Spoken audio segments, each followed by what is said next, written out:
it away. All right. Can you hear me? Perfectly clear. All right. Awesome. There is a handout that may have been emailed to you. If it hasn't been emailed to you, I think Brian Fitzgerald's going to post it in the chat any moment now. So thanks, Brian, for taking care of that. And there's a way old movie with Jack Lemmon and Alec Baldwin and Ed Harris and some really old actors called Glengarry Glen Ross. And in the movie, Alec Baldwin says, A always, B, C closing. So if you want to put in your notes, always be closing is where the genesis of the title of the talk came from. So A always, B, C closing. And it's a way old movie. It's almost black and white. It's ridiculous, right? And I'll tell you right now, that's not the point of my message, but that's where it came from. And it's fun to reminisce. If you ever get a chance to watch a way old movie and you like old movies, go ahead and do that. But I want to talk about some rules that you want to know about closing. Okay, so rules about closing the sale, and it's the A and the B and the C, right? So we'll start with A. A is attitude. Again, it should be in the chat if you want to download the doc. And then if you were emailed the handout, it's a PDF, so you can print it and you can write it out, right? You know, you can write down in your notes. So we'll start with attitude about closing. And how many have ever heard of, who's ever taken an economics class? Economics class, right? Do we know this, the definition of economics, right? The definition of economics is the study of the exchange of goods and services. That's the definition that I've always learned, right? And so it's the study of the exchange of goods and services. And so, you know, in your handout, Cutco is actually both. It's a good that you purchase. It's a tangible item, a tangible set of knives, you know, cookware, flatware, garden tools, hunting accessories, barbecue tools, and everything. It's a good, but it's also a service. See, when you leave Vector, your customer has a 50-year relationship with Cutco. Whether you work here 50 days, 50 weeks, 50 months, 50 years, the customer has a guaranteed relationship with our company long before or longer than your career will last, right? And that's pretty awesome. There are people that have passed away recently that literally their customers, millions of dollars, billions of dollars in Cutco sales, those customers still have a relationship with our company.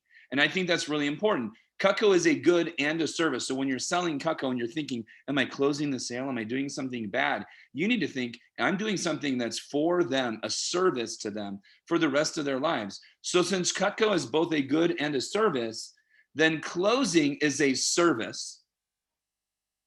So you should do it good or well. Those of you that are, you know, I studied economics, I didn't study English, right? But you should do it well, right? You should do it good, okay?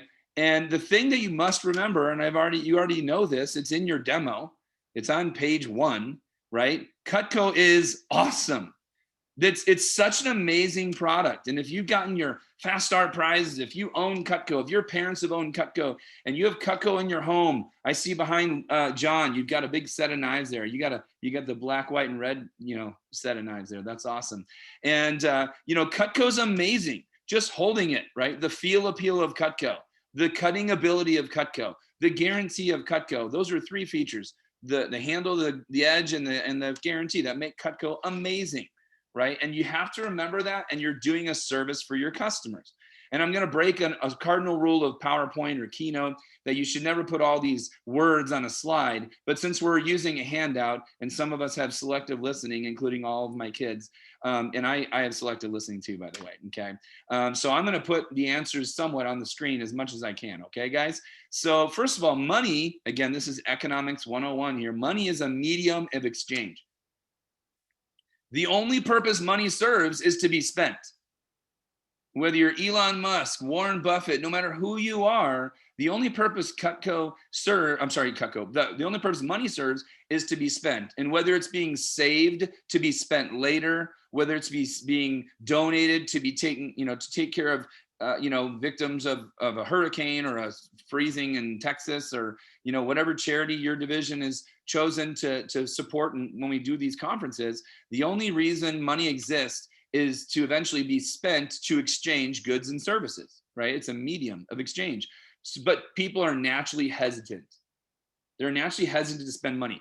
Raise your hand if you're naturally hesitant to spend money. Yeah, every customer is. But who loves buying stuff? Who loves buying? It's awesome. I love buying stuff, right? And I loved buying stuff when I was 12. I mowed lawns and I loved buying stuff back in the day, the 2-button Nintendo, A, B, right? That's all we had. We didn't have 17 buttons on our little video games, right, back then. So, when the value outweighs the price, people buy 100% of the time. Always. It doesn't matter if it's a $50 billion corporation, but I'm getting it for 45 billion, I'll buy it. Right? If my 8-year-old, he saved his money and he bought himself a Nintendo Switch. That's a lot of money. It was his life savings, but he saved for a long time. It wasn't his life savings. He didn't spend all of his money, but he saved a lot of money. So he was able to buy that, Switch, right? And so the purpose of money, and if the value outweighs the price, the money doesn't matter. It's the value that I'm getting. And therefore your job is to make sure that you're building the value, because everything is sold. When you buy anything, or when someone is selling anything, or you're buying food, buying toilet paper, it doesn't matter what's being bought. I mean, was that a commodity 10 months ago? Toilet paper 12 months ago? You couldn't get it, right? That was a commodity, and people were paying 3 times the price of toilet paper just to get toilet paper. They really, really wanted to flex and go TP someone's house, right? Well, when we sell Cutco, you're doing a service that we sell it today, but they benefit forever. They benefit for the rest of their life, and then their posterity, their kids and kids, they actually get to take advantage of that guarantee and that purchase that they made, from you, right? Whether, in March of 2021 or February or, whatever, right? The next few sales you make, okay? So the 2 easiest ways to close a sale, remember, closing is about building value. So there's 2 ways to close a sale. The number 1 way is to see the right customers. It's a guaranteed, there's no way you can debate. There is value built when you show the right customer, right? If you try to sell me or Mike Muriel a hairbrush or a comb, you'd be doing yourself a disservice. And you'd actually be doing me a disservice, and Mike Muriel and anyone else that chooses to. I fired my hair for non-performance, just so you know. I fired it. So I'm in control here, okay? So, the number one way to close a sale is just to realize, if you show someone, and by the way, I'm saying this not only to teach you to make sure you see homeowners, it's how many of you have shown a homemaker and thought they weren't going to buy or couldn't buy? How many of you ever done that? You've already made the decision. But if they're living in a home and have kids, they are the perfect customer. So it's not only telling you to make sure you only see those people, it's this, okay, Sui, and okay, Cole, is when you show a homemaker, they are already going to see value in Cutco. And you cannot forget that. They're going to think, wow, those knives are better than anything I've ever had. Whether you know it or not, I'm telling you, you should know that. The second way is to do a great demo. Period. Your demo can't be lame. Your demo has to be fun. It doesn't have to be funny. You just have to have fun.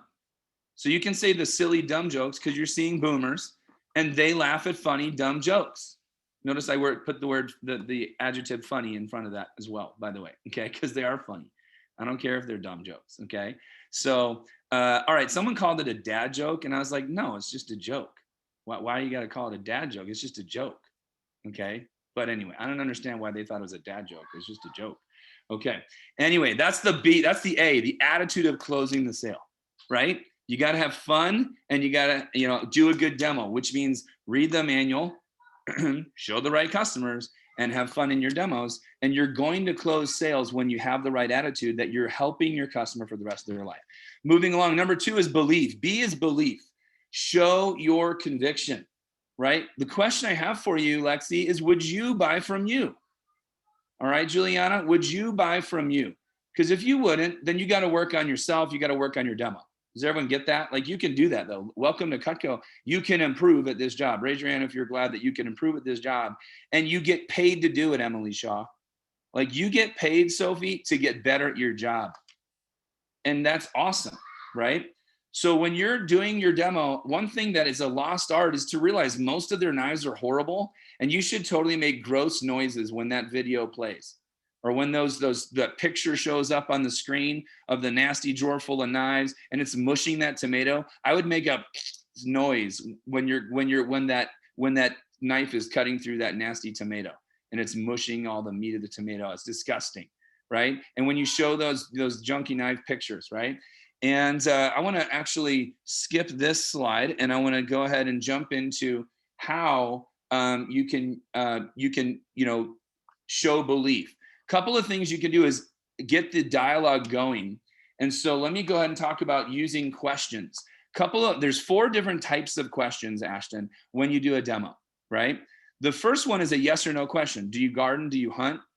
Do your kids do sports? Now that's a rapport building question, right? Do your kids play music? Do your kids go to school? A lot of you have done a demo with someone whose kids went to your school. Yes or yes, right? So, build rapport. That's yes or no questions, but also, do you hunt? Do you garden? Do you barbecue? Do you host family parties? How many of you guys know some of these questions? You've heard these questions, right? That's one type of question. Then there's open-ended questions. Open-ended questions that allow customers to tell you about themselves, right? So what kind of things do you like to cook? How often do you cook, right? Let them expound a little bit. But Brant, I love that you're a Cubs fan. Are you related to Bob or not? I'm sure you've been asked that 100 times, okay? Number 3 is alternative choice questions, right? Alternative choice questions. Pearl or classic, blocks or trays, table knives or steak knives. Would 2:30 or 4 o'clock be better? Please remember, all of those are awesome questions. Obviously, one of them is for the phone, but you always offer 2 choices when it comes to an alternative choice question. But on the phone, it's got to be always an alternative choice questions. There's certain questions that are types of questions, Melissa, that you want to use at certain times in a phone call, a demo, getting referrals, building rapport, right? There's certain types of questions. This could be a whole nother workshop on its own. And lastly, there's a type of question called the crystallizing question. It's checking their head, checking their temperature, checking to see if they're comprehending what you're sharing, right? So when you go through it, Lucy, you ask things like, that's an awesome guarantee, isn't it? Right? It sure pays to buy quality, doesn't it? Marty Dimitrovich taught me that question in 1994. It sure pays to buy quality, doesn't it? Right? So asking crystallizing questions, okay? So that's the using questions. Another thing that helps you show belief, again, the B and the ABCs, is having testimonials and name dropping. I went out of order here, but name dropping. Who has a customer that owns Cutco? Raise your hand. When you start your demo, you should say, my grandma bought Cutco 20 years before I was born. You can start your demo with that. How many of you know someone that has a homemaker? Either you sold it or they already owned it. Raise your hand if you know someone that has a homemaker. Every time the homemaker comes up in the video or on the screen in a picture, you should always say, oh, this is the set my aunt bought. This is the set my girlfriend's mom bought. When you know someone that owns a galley, raise your hand if you know someone that has a galley. Either you sold it or they already had it. You should say, this is the set that Nancy got. This is the set that Susie bought. So using the example that someone else bought it before they started. Okay, I got to keep moving. And then finally, having testimonials, either handwritten or texted, or somehow you can convey what someone else said about their knives or about their sets or about their accessories, the garden tools, the hunting knives. All right, C is concluding the sale. Concluding the sale is where you drop down with conviction. Concluding the sale, right? And this is where all the selling has already taken place. I'm ahead of myself. Let me just say, are you a liar or are you a simp? Okay, this is conviction, right? You can't be a liar. In other words, would you buy from you? Remember that question? If you say, Mrs. Jones, twice the quality, twice the value, what do you expect? If you aren't sure of that value, then you got to think, I got to work on my conviction, because you feel like a liar when you say that. If you don't really have conviction that it's something they will use every day till the day they die, every single day, 365 days a year, 3 times a day, 4, 5, 6 times a day sometimes, that's 1,000 uses a year. And Juliana, that's 20,000 uses in 20 years. You got to know that value's there. Otherwise, you feel like a liar yourself. And you feel like a simp, like you're apologetic. when you're doing the demo. Don't be apologetic. You're offering them an amazing service, right, Cole? And so your job is to offer that service with conviction. So they are looking for it right there. In the demo, when you're dropping down, okay, Stephen, when you're dropping down, Dakota, you got to really be showing that conviction and that it's a value to them for the rest of their life, till the day they die. In fact, the day they die, they'll probably make a sandwich. I want you to realize that. They will probably make a sandwich that same day, and they will use it till that day. So when you're asking for the order, silence is really important. It's a side note. But when you're asking for the order, make sure that you remember they need the time to think. And if you interrupt them, Paxton, if you interrupt them, Camilla, they're not going to get that time. So silence is really important when you're dropping down. Okay? And let them think, let them talk it out. But here's what I love. All the selling has already taken place. When you're getting to that point in the demo, when you're dropping down and you're showing options, all the value's already been built. So don't feel like the dropping down is stressful or manipulative or pushy. Here's why. They want to pick. They want to shop. They want to figure out. They're looking at the menu and they want to see what they want to pick up today. And so when you're dropping down and showing all these options, they've already got the value. Your job is to find the right price value or value price combination. The next set, the next payment plan, the trade-in, those of you think of it as the friends and family discount or whatever you call it, when you can lower the, the price of the set, maybe if they don't do the scissors for free, they can maybe get a little friends and family discount. But, just realize that those options they're there to, Katie, help them find the right value price combination. You're just a deliverer. You're just the one that's going to find the right option for them. Right, Jenny? And today, when they say, I can't afford it today, you have to realize that just means on the sets you've shown me so far. Sorry, we're going out of town for a little bit here after this, and my kids are, being fun in the background, right? Okay. All right, big sister, little brother here in the other room. Lastly, I think we'll wrap up here in a second, but bonus points are key. Bonus points are key when you are giving the right deal. You find the right option, let your manager help you, right? Sometimes, and realize that closing the sale, the last slide, I'll put it up so you can fill in the blanks here. Okay. When you are handling objections, just understand objections show interest. Objections show interest, right? So when you get objections like too much money or something like that, you should listen, repeat it back so they understand that you understand. Show empathy, like, oh, I understand how you feel, like that's a little more money than you can afford right now today, right? But one things that our customers really love, or one of the things my grandma really loved, or one of the things that Nancy loved was this smaller set. And the reason she loved it was blah, blah, blah, present solution. A car and a truck, a car and a truck. All right.